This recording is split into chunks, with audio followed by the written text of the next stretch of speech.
Mapagpalang araw, masaganang araw po mga kapanalig ko kay Kristo. Kumusta po kayo? Ang inyong brother Nico Cruz.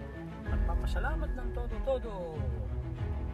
Holy Spirit, I accept your invitation to love your words, to embrace your words, and to walk in total obedience to your words. In Jesus' name, Amen. Lord Jesus, I love you so much. Teach me to love you more. God is forever in control, mga kapanalig.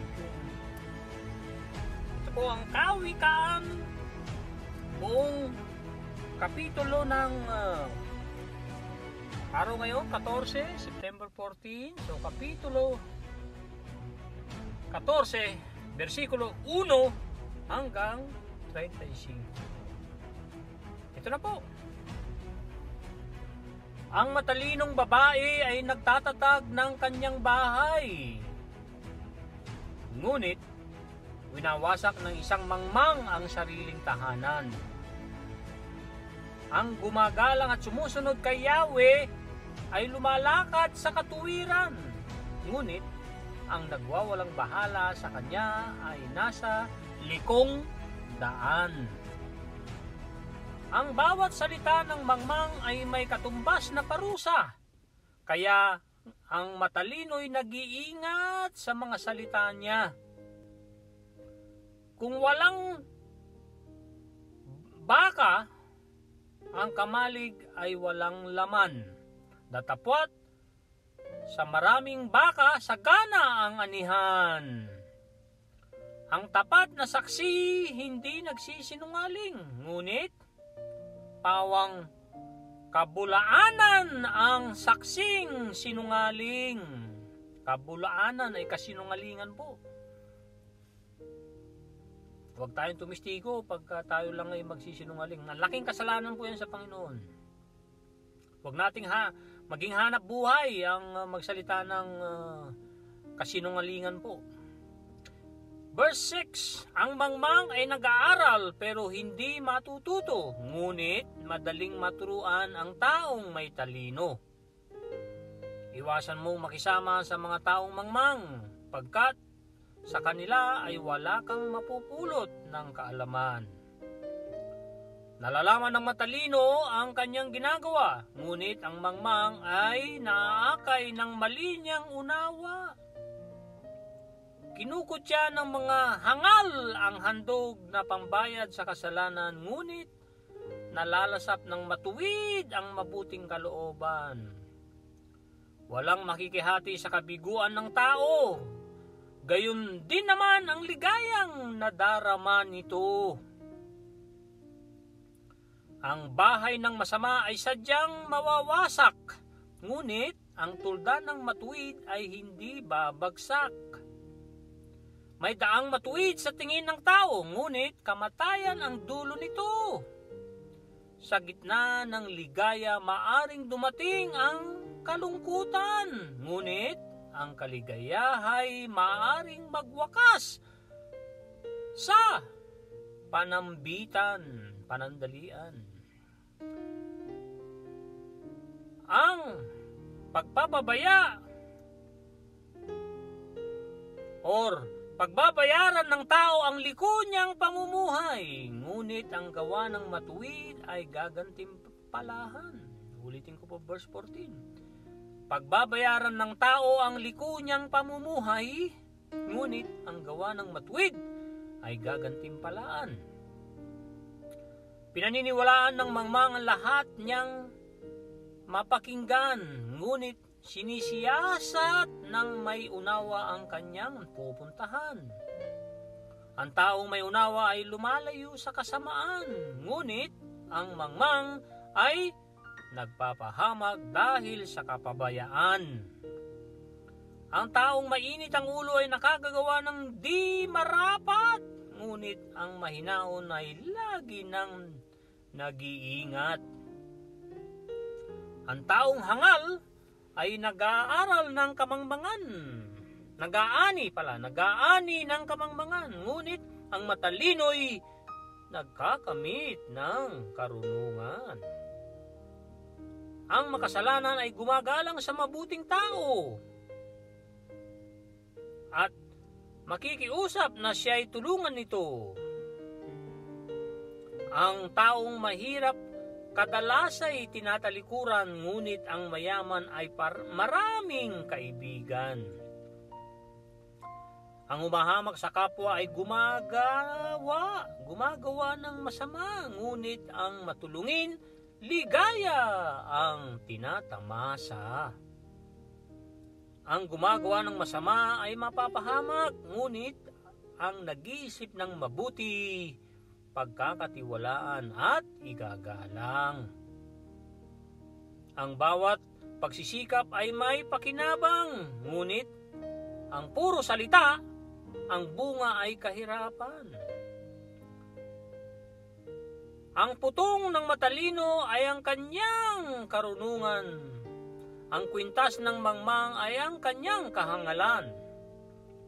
Ang tapat na saksi ay nagliligtas ng buhay, ngunit ang salita ng sinungaling ay pawang kataksilan. Ang paggalang at pagsunod kay Yahweh dulot ay kapayapaan. May hatid na katatagan sa buong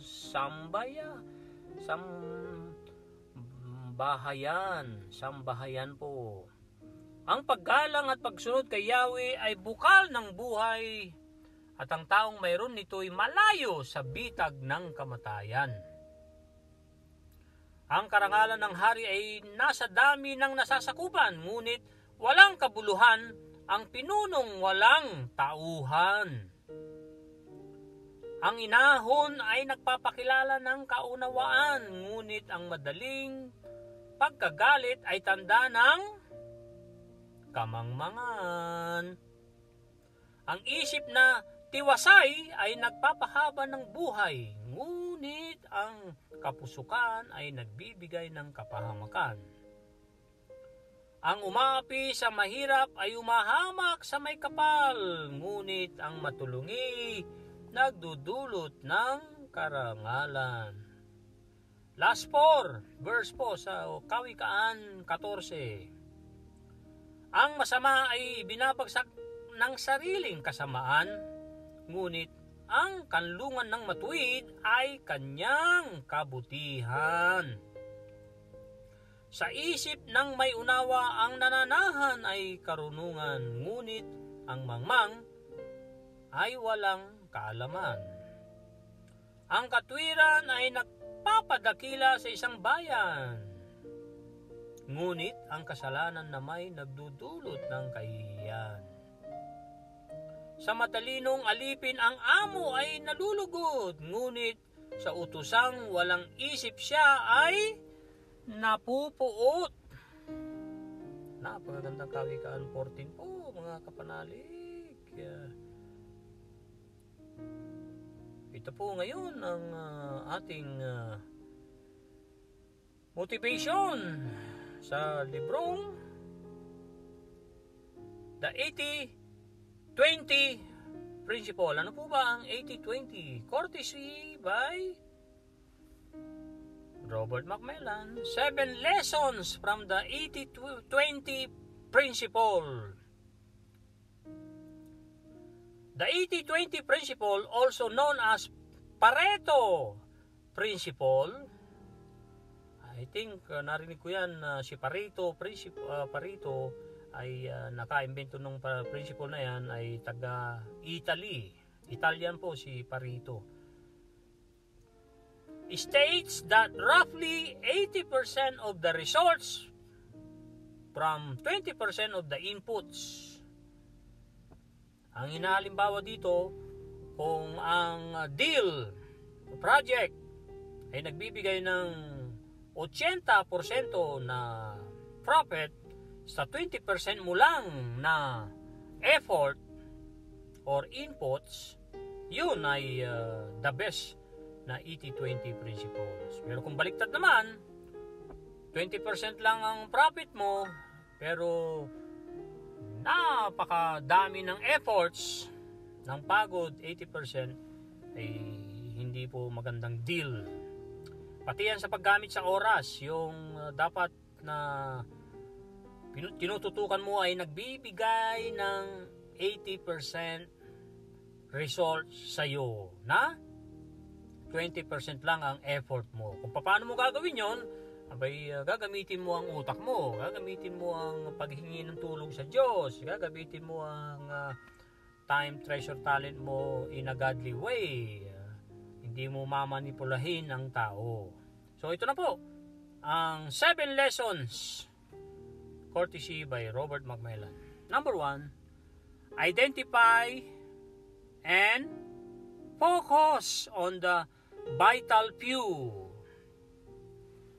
Recognize that a small portion of your efforts, resources po or activities produces the majority of your desired outcomes.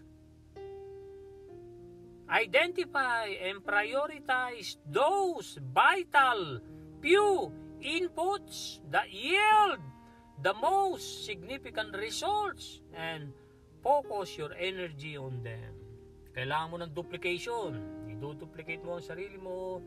Kailangan mo ng delegation. Sa pagde-delegate, payo ni Dr. Mike Murdock, ay napakatinding pasensya ang gagawin mo pag ikaw ay nagtuturo, nagde-delegate. Dahil magkakamali ang mga tinuturuan mo. So asahan mo yan. At kailangan makita nila ng mga tinuturuan mo, ng team mo, ang iyong sinasabi. You walk the talk. Hindi lang talk. Hindi ka naman nagwo-walk. Hindi mo naman ginagawa, ibig sabihin. Kundi nagpipreach ka lang, magaling ka lang sa preaching, pero hindi mo naman isinasabuhay. Nakikita yan ng tao. People see what people do. People see what people do. Ginagawa ng tao ang nakikita niya sa tao, ang nakikita niya sa leader. Si John C. Maxwell po yan. People see, people do. Kung nakikita ng tao, kurap ang gobyerno, magiging kurap din ang mga mamamayan niya. Kung matuwid ang gobyerno or ng leader nila or ng kanilang pastol, ang mga tupa ay susunod sa kanilang pastol. Number 2, prioritize based on impact. Apply the 80-20 analysis to your tasks. With S, plural. Ibig sabihin, marami. Projects and goals. Determine which activities have the most significant impact on your desired outcomes and allocate your time and resources accordingly. Sabi ni John C. Maxwell, mahirap i-identify mo ang oras mo kung hindi mo na-identify ang minuto ng buhay mo. Pero kung na-identify mo daw ang minuto ng buhay mo, yan ay magandang sinyales na madali mong namamanage ang lahat ng activities sa time mo. Pero isang warning naman, kung hindi mo alam kung saan napupunta ang minuto mo, malaking problema yan. Hindi mo alam, ibig sabihin ang ginagawa mo, sumasayang ka lang ng panahon. Alalahanin natin na ang ating 24 hours na ibinibigay araw-araw ng Panginoon ay hindi pwedeng ilagay sa lagayan at ibobolt mo para gamitin mo bukas. Hindi, kailangan mong i-consume. Bakit mayayaman? Bakit nagtatagumpay ang lahat ng mga tuloy-tuloy na nagtatagumpay? Dahil kaya nilang i-manage ang kanilang mga activities sa kanilang oras. Ang time management, sabi ni Bob Proctor, ay inaccurate. Hindi po accurate ang time management. And the best to manage your time is to manage the activities, ang mga activities mo, mga projects mo, mga tasks mo. Yan ang i-manage mo para ma-manage mo ang time. Dahil ang time talagang umaandar po yan, hindi ka aantay ng oras. Number 3, simply and streamline. Look for ways to simplify and streamline your processes. Identify the unnecessary tasks or activities that contribute little to the overall results and eliminate or minimize them. This allows you to focus on the most valuable and productive activities. Sabi ni Patrick Bet-David, isang Iranian na nag-migrate sa US, kahapon nung nire-review ko ang episode 34, ay hindi ko nabanggit kung saan sila nag-migrate ng kanyang pamilya. Nagkakagera sa Iran at Iraq, kasi ginigera ng Iraq ang Iran, nag-migrate ang kanyang family, na musmus pa lamang siya sa US. Sa US po, nasa US po si David. So, kailangan mong ma-identify ang dapat mong i-identify, tulad na lang ng sabi ni David, na kung dati ginagawa niyang lahat, pati paglalaba, nung siya ay binata at nakahiwalay na sa magulang, siya ay naglalaba ng sarili niyang labahan, pero pwede naman niyang ipaupa ito sa minimum pay para makapag-focus siya sa kanyang business, ay ginawa na niya. So dati, lahat ay ginagawa niya, pagpuputol ng damo, which is pwede mong iuupa yan, paglalaba, pwede mo namang iuupa din, and then yung mga sekretary na trabaho ng sekretary, pwede mo ring i-delegate yan, doon ka mag-focus sa major task, which is nagpuproduce ng malaking resulta na nagbibigay sa iyo ng magandang projects, ng magandang kita, profit. Dahil sabi ni Rabbi Daniel Lapin, isa siyang Jew, masinsado ang mga Jew kasi sa isang bahagi ng Genesis, nung mamamatay na si Jacob, tinipon niya ang kanyang 12 anak. Kompleto na sila noon, nasa Egypt na sila, dahil si Joseph ay nagpakilala na siya yung ibinentang ibinenta ng mga kapatid niya, at nabuo ang kanilang family. Ang Pharaoh ay natuwa sa kanya, kay Joseph, kaya pinamigrate sila, binigyan sila ng mga lupain. Mula sa 70, lumago silang 2 milyon nung panahon na ni Moses. Pero ang tagubilin ni Jacob sa 12 niyang anak ay magtulungan kayo. Inatasan niya isa-isa. Ikaw Nathaniel, ito yung gagawin mo. Ikaw Joseph, ito ang gagawin mo. Ikaw Benjamin, ito ang gagawin mo. Ikaw Reuben, dahil panganay ka, ito naman ang gagawin mo. Judah, ito ang gagawin mo. Yung 12 na yun, binigyan niya ng task. Yun daw ang sinunod hanggang ngayon ng mga Jew, ng mga Hudyo. Kaya sabi ni Daniel Lapin, pag sira, or kailangang i-repair, or ipa-oil change, or ipakumpuni ang aking BMW, sabi niya, hindi ako magkukumpuni kasi hindi naman ako mekaniko. Ipaupa ako sa mga the best na mekaniko para makagawa pa ako ng the best na bibigay ng the best na resulta sa aking negosyo. So, ganun ang mga Jew. I-delegate nila dahil sinunod daw nila yung tagubilin ni Jacob sa kanyang 12 anak na naging 12 tribo ng Israel. So, delegation po. Kaya lang, kailangan pasensyoso ka. Talagang magkakamali ang iyong mga taong tuturuan. Dahil tao tayo. Number 3, simplify and streamline. Look for ways to simplify and streamline your processes. Ito po yung number 3. Nabasa ko na po, pasensya na. And then number 4, identify key customers or clients in business. Not all customers or clients contribute equally to your success. Identify the key customers who generate the most revenue or have the highest potential for growth. Focus your attention and resources on serving them exceptionally well. Sino yung them? Yung mga malalaking customer mo. Yun nagbibigay ng malaking profit sa iyo dahil kailangan mong piliin ang salita ng mga marketing guru ay niche.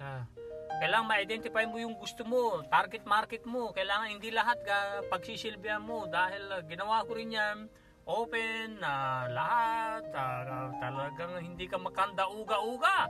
Usually yung mga small projects, small profits, yung pang mga demanding, gusto nila agad-agad tatawag sa iyo. Linisin mo ang bahay ko, ng opisina ko mamayang tanghali or within an hour at ito ang budget ko, ito lang ang ibabayad ko. Wow, may mga ganong clients. So mapipili mo, hindi natin sila pinipindasan. We are just trying to inspire you guys at we are trying to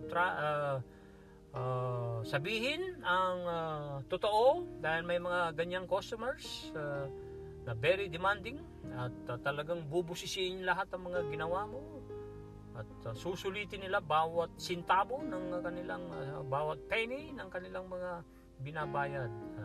Kung hindi nagbibigay ng magandang profit yan at super kumukonsumo sa iyong oras, panahon na para magbago ka ng target market. Dahil pag nawala ang oras, hindi na babalik muli.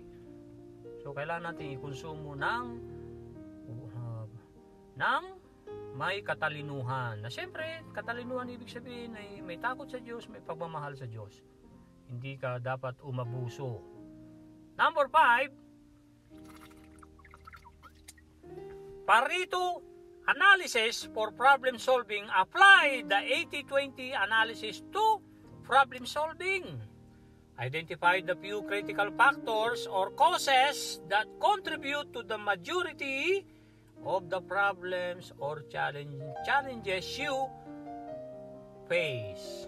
Addressing these key factors can have a significant impact on resolving the issues. So, kailangan mong ma-identify ang critical factors. Ano yung karanasan mo nung nakaraang project mo, kung ikaw ay nalugi, hindi kumita, at na-overcalculate mo, yung ibang tao hindi sumunod sa usapan, hindi nag-show up yung iba mong teammate na inaasahan mo, nagbago, kailangan identify mo yan at kailangan maging madunong ka na sa mga susunod na project kasi nangyari na. Kasi kung paulit-ulit ang problema ng ginagawa mo, nadapa ka ng nadapa sa isang senaryo o isang spot, baka ikaw na ang mali, kaibigan.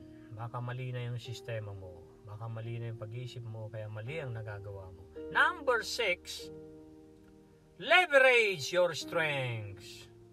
Recognize your strength and areas where you excel. Focus on utilizing and maximizing those strengths to achieve exceptional results. Delegate or outsource tasks that fall outside your strength, allowing you to concentrate on what you do best. Sususugan ko yung sasabi ni John C. Maxwell, never kang lalago sa kahinaan mo. Kung mahina ka sa math, hindi ka dapat mag-accounting.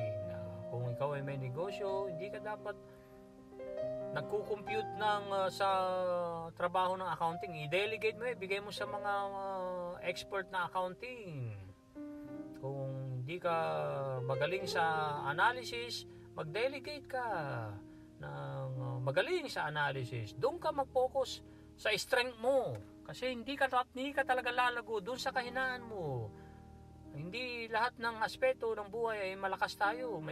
Mayroon tayong strength, mayroon tayong kahinaan. Bakit kaya tayo ganun ginawa ng Father God in Heaven? Napagandang tanong, ano po? Dahil kailangan natin ng isa't isa. Kung si Pedro ay malakas, magaling sa pangingisda, si Judas Iscariot naman ay magaling sa pagkwenta, kaya inataas ang tresurero. So ganun, si Lord Jesus Christ ay napakagaling mag-delegate. Ang kanyang 12 disipulo, kahit na mga mangingisda yan, pero talagang may kanya-kanyang talent din. So kailangan ganun, magayahin natin ang ating Panginoon. Napakagaling mag-delegate, napakagaling mag-motivate, di ba? Sa mga unang mga salita niya, come and follow me.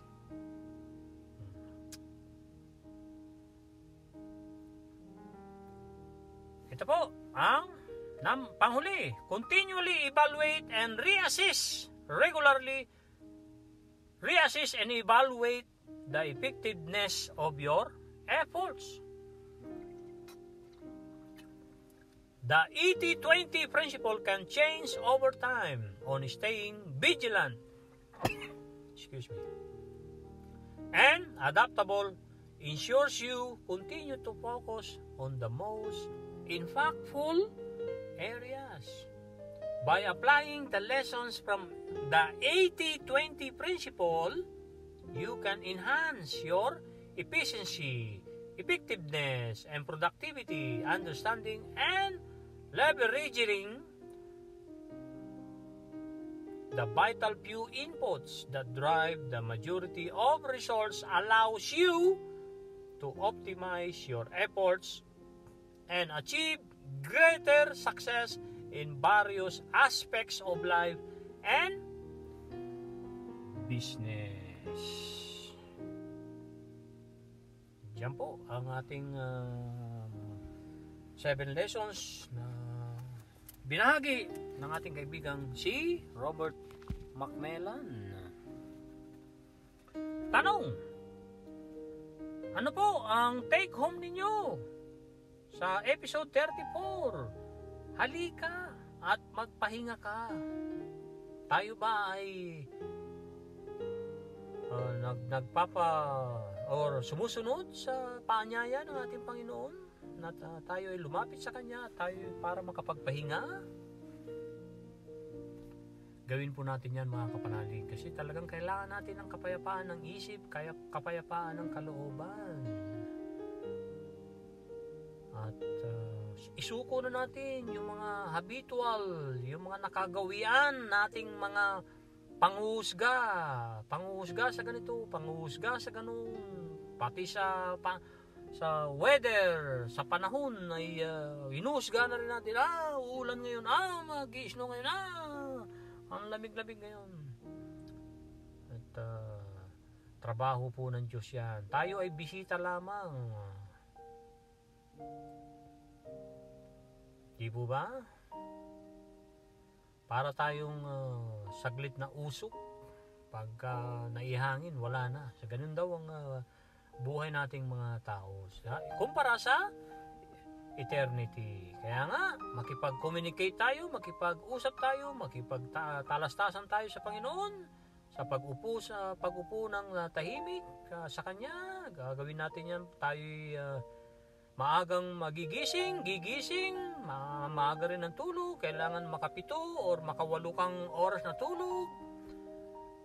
Sundin ang sinasabi ng sleep scientist na si Dr. Matthew Walker, 7 to 9 hours a day ang tulog ng tao. Below 7 ay magkakasakit ka. Siyempre, over 9 hours ay magkukulang ka sa production. At pinaka-the best na accountant ay ang Mother Nature. Pag sumubra ka ng withdraw, halimbawa, nagbisyo ka, na kulang ka sa tulog, lagi kang umiinom, sinasama mo pa ng droga, sasabihin sa'yo ng Mother Nature, napakarami mong nang withdraw. Ibabalansi ko, ipadadala kita sa ospital para masingil ka dun sa over withdraw mo. Ngayon, pag hindi mo na nakaya, doon sa sakit na ikaw rin ang gumawa, sasabihin ng Mother Nature, pahinga ka na, ilalagay na kita sa lupa. At ganun daw kakain ang Mother Nature. Hindi kanya pananatilihing magdurusa ng todo-todo. At taos-pusong pakikiramay sa pamilya ni Kuya Alex na aking bayaw na pumanaw ang kanyang 28 taong gulang na nag-iisang anak na si Alexander Manuel Jr. At malapit na malapit si, kung tawagin namin, Apak Jr. sa aking Reyna Rosa. So talagang malumbay kahapon ng hapon dito sa amin, umaga sa Pilipinas, nung nabawian na ng buhay at nasa kabilang buhay na po si Apak Jr. Nakapiling pa namin nung umuwi kami nung kasal ni Demi. So salamat sa iyo Kuya Romy sa mga pictures na ipinasa mo kasama si Apak Jr. At pilitin natin maging mabuting tao, maging matuwid na tao, at maging difference maker. Hindi tayo nandito para lang sa ating sarili, kundi para sa Diyos, para makarating tayo sa langit, at para sa ating mga susunod na lahi sa natin, future generations po. So wag nating abusuhin ang mundo para may tirahan pa ang ating mga susunod na henerasyon natin. So kaya nga laging pananawagan ni Lord Jesus Christ, makipag-ugnayan ka sa akin. Ako ang creator mo, ako ang manlilikha, ako ang Father, ako ang magpapalayok, at ikaw ay clay, ikaw ay aking nilikha. Yun ang gawin mo. Huwag kang mangagaw ng tungkulin, sabi ni Lord Jesus Christ. Inaagaw mo ang aking tungkulin pag ikaw ay nanghusga. So yan ang tungkulin ko. Inaagaw mo ang tungkulin ko pag ikaw ang nagdideklarang ikaw ay general manager ng universe. Ay hindi tayo nilikha ng Diyos na pang maging general manager. So, yan po ang ating episode 34 quick review. Hopefully may mga notes kayo, may sa buhay nyo. Laging pupunta kay Lord Jesus Christ anytime. Hindi niya sasabihin, teka, may ginagawa pa ako, mamaya ka na, Nico. Hindi, pagkasta lumapit ka at ibulong mo ang kanyang pangalan, I trust you, Lord Jesus. At ikaw ay kakampante. Kaganda ang iyong pakiramdam. At susuong ka uli. Kumbaga, parang aayaw ka na sa bagyong nasusuungan mo, susuong ka uli pagka nagpahinga ka, lumapit ka kay Lord Jesus at binigyan kanya ng pahinga. Ito po ang episode 35. Ang title po, Sambahin mo ako at mamuhay kang malapit sa akin. Nasa Genesis chapter 2 verse 27. Chapter 2 verse 7 po, 7. It says, And the Lord God formed man of the dust of the ground. See, ito po yung sinasabi na tayo ay nilikha ng Diyos, na tayo ay putik. And breath, at hiningaan into his nostrils the breath of life, and man become a living being. Napakagandang Genesis chapter 2 verse 7. Ito naman po ang Psalms 89 verse 15. Psalms 89 verse 15. It says, Blessed are the people who know the joyful sound. They walk, O Lord, in the light of your countenance. Woohoo!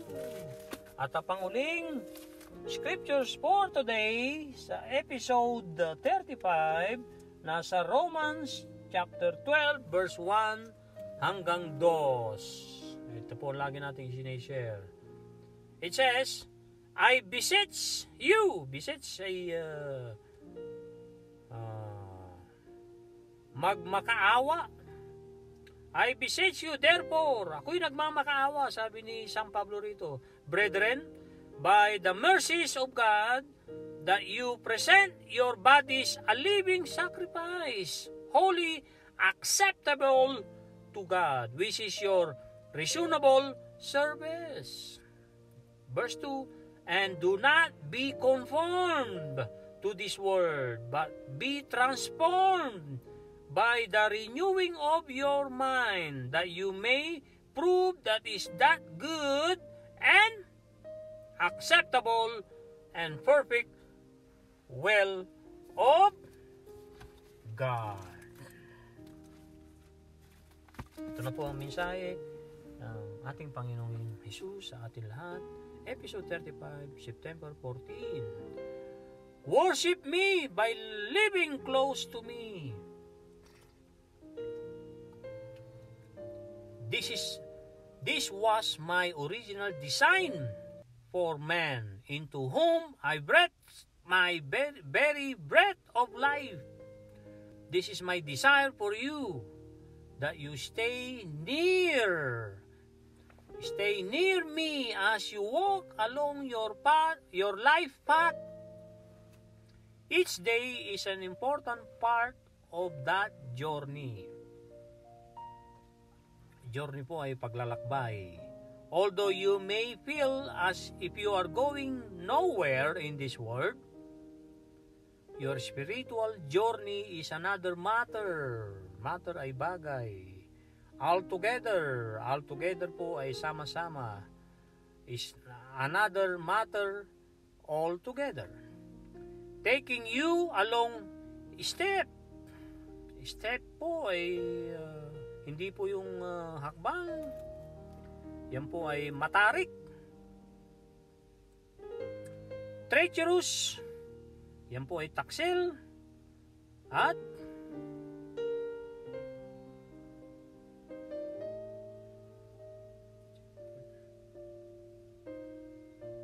paths of adventure. That is why walking in the light of my presence is essential. Essential ay mahalagang mahalaga. To keep you from stumbling.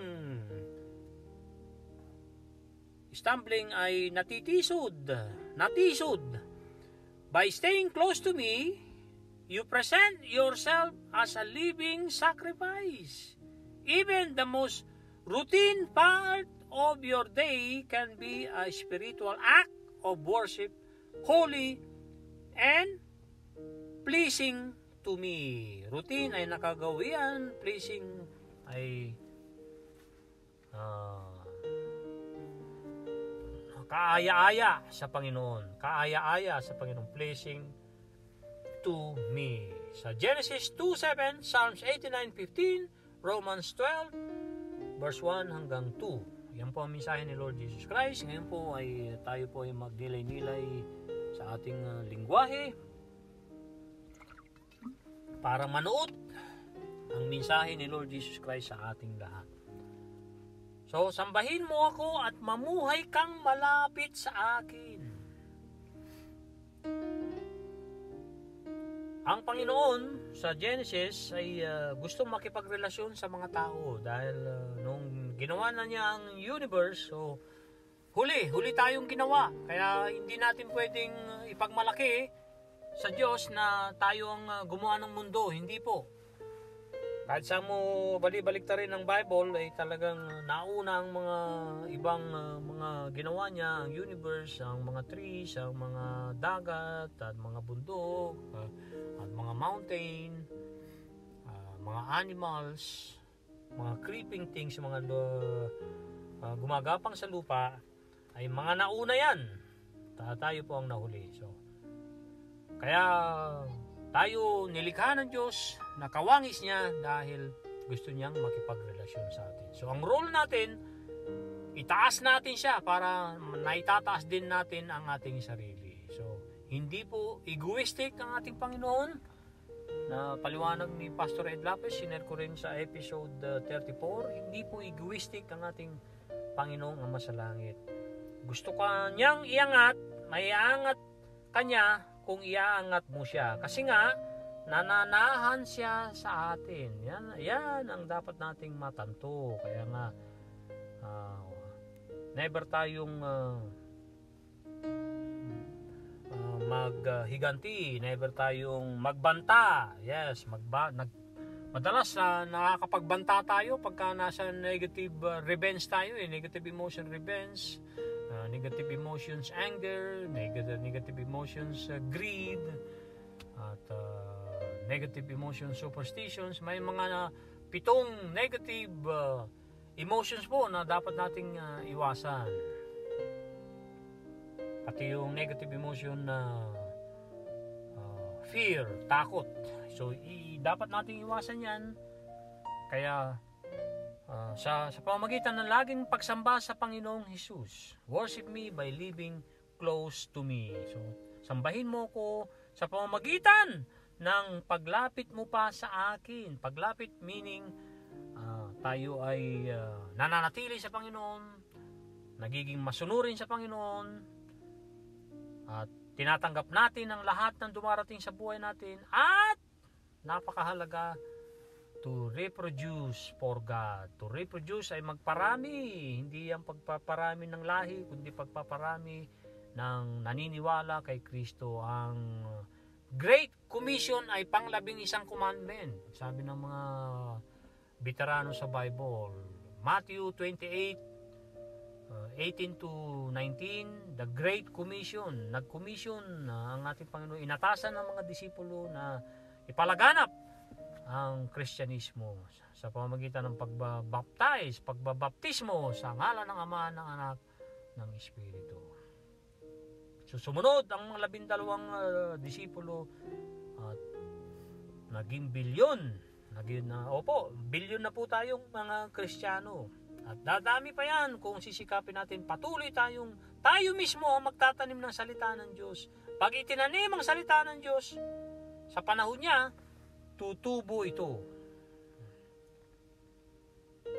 Ito ang original na disenyo na ginawa ko sa tao, na magsumamba sa akin at mamuhay siya ng kasama ako.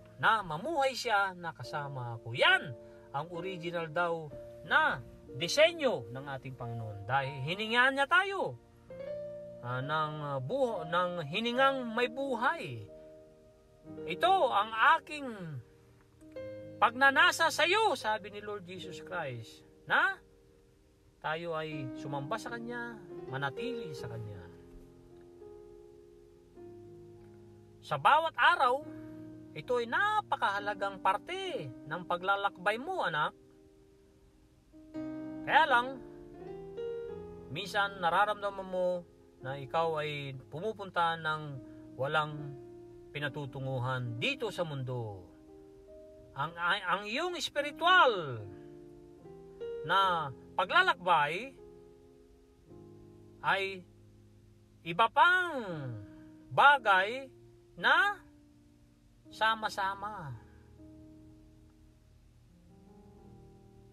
Taking you steep na matarik ang iyong nilalakbay at treacherous na landas, which is pagtataksil, yan, di ba? Si Lucifer ay napakagaling na anghel yan, pero ito ay naging taksil at gusto niya siya na ang maging Diyos, which is nilikha lang siya ng Diyos so hindi pa pwede yun. Yun po ang istorya ni Angel Lucifer, naging si Satanas, na siya ay nagtaksil sa Panginoon. Kaya nga, ang paglalakad na kasama ko sa ilaw ng aking presensya ay napakahalaga mong dapat gawin, anak. Para makaiwas ka sa mga pagkakatisod sa iyo. Hindi ka matitisod kung kasama mo ako, kasi aalalayan kita. Bubuhatin ko ang mga bag na ikaw ang gumawa niyan, nagbitbit niyan, mga bagahe, mga grudges, at mga iba pang mga alalahanin mo, alala dito, alala more. So ikaw ang gumawa niyan, pero kung ibibigay mo sa akin yan, ako ang bibitbit niyan, sabi niya. Kaya nga, sa pamamagitan ng paglapit natin, pananatili natin sa Diyos, at ipinipresenta ang ating sarili sa buhay na sakripisyo, kahit na sa nakagawian mo ng buhay, kung pipiliin mo ito ay magiging spiritual na action o worship, na ito ay spiritual na kilos mo na pagsamba sa akin dahil ako ang banal na kinaliligaya ko na ikaw ay manatili sa akin, na ikaw ay sumamba sa akin. That's it! Maraming salamat sa inyong lahat. God is forever in control. Regularity is a king. Measure your progress and adjust your plans and actions to become better aligned for success. The best way to learn is to teach. Never ever give up. There is no way to happiness. Happiness is the only way. Bye-bye now.